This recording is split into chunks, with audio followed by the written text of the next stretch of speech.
ଅନନ୍ତ ବ୍ରହ୍ମାଣ୍ଡ ଉପରେ ଆଧିପତ୍ୟ ବିସ୍ତାର କରିବାର ମଣିଷର ବ୍ୟର୍ଥ ଚେଷ୍ଟା ସମ୍ପର୍କରେ ତାକୁ ଚେତାଇ ଦେଇ ପ୍ରସିଦ୍ଧ ସାହିତ୍ୟିକ ବର୍ଟ୍ରାଣ୍ଡ ରସେଲ ଲେଖିଛନ୍ତି, ଆମେ ଆମର ପୃଥିବୀକୁ ସଜାଡ଼ି ଚନ୍ଦ୍ରକୁ ତା ଭାଗ୍ୟ ଭୋଗିବାକୁ ଛାଡ଼ିଦେଲେ ଭଲ ହୁଅନ୍ତା।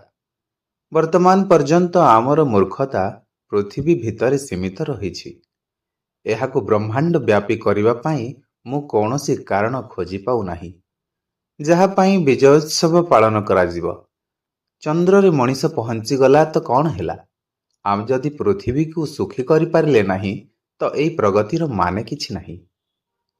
ପ୍ରଗତି ନାମରେ ଆଜି ବିକୃତିକୁ ନିଜ ଜୀବନର ଲକ୍ଷ୍ୟ କରୁଥିବା ମାନବ ପାଇଁ ବର୍ଟ୍ରାଣ୍ଡ ରସେଲଙ୍କର ଏଇ କଥା ଆଜି ମଧ୍ୟ ବହୁତ ସାର୍ଥକ ପ୍ରତୀତ ହୁଏ। ଅଖଣ୍ଡ ଜ୍ୟୋତି, ପୃଷ୍ଠା ସଂଖ୍ୟା 44, ଜୁନ୍ 2015। ବିଚାରକ୍ରାନ୍ତି ଦୂତ ୟୁଟ୍ୟୁବ୍ ଓଡ଼ିଆ ଚ୍ୟାନେଲକୁ ସବସ୍କ୍ରାଇବ୍ କରିବା ସହ ପରବର୍ତ୍ତୀ ଭିଡ଼ିଓ ପ୍ରାପ୍ତ କରିବା ପାଇଁ ବେଲ୍ ଆଇକନ୍ ଦବାନ୍ତୁ ଏବଂ ବିଚାରକ୍ରାନ୍ତି ଦୂତ ଓଡ଼ିଆ ଫେସବୁକ୍ ଓ ଇନଷ୍ଟାଗ୍ରାମ ସହ ଯୋଡ଼ି ହୁଅନ୍ତୁ। ଧନ୍ୟବାଦ।